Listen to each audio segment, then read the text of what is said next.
ফেনীতে প্রবল বন্যার মধ্যে কয়েকটি স্থানে ভেসে আসা লাশ দেখতে পেয়েছেন স্থানীয়রা। এর মধ্যে দুটি লাশ কলার ভেলায় ভাসিয়ে দেওয়া হয়েছে।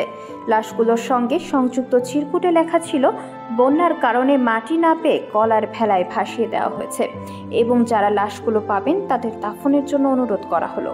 তবে ফেনী জেলা প্রশাসক মোসাম্মদ শাহিন আক্তার জানিয়েছেন, জেলা প্রশাসনের কাছে বন্যায় একজনের মৃত্যুর তথ্য রয়েছে।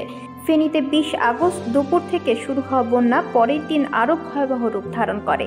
জেলার পরশুরাম, ফুলগাজী ও ছাগলনাইয়া উপজেলায় বন্যা শুরু হলেও তা পরবর্তীতে ফেনী সদর, সোনাগাজী ও দাগনভূঞা এলাকায় ছড়িয়ে পড়ে। বন্যায় প্রায় 10 লাখ লোক ক্ষতিগ্রস্ত হয়েছে।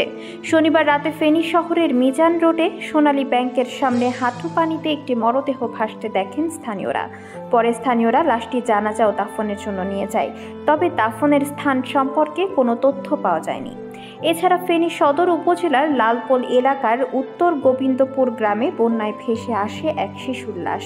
জামায়াতে ইসলামের প্রচার সম্পাদক আনম আব্দুর রহিম জানান, সদরের মৌটবি ইউনিয়নে নুরুল আলম নামে এক ব্যক্তি শনিবার মারা যান এবং তার মরদেহ কলার ভেলায় ভাসিয়ে দেওয়া হয়।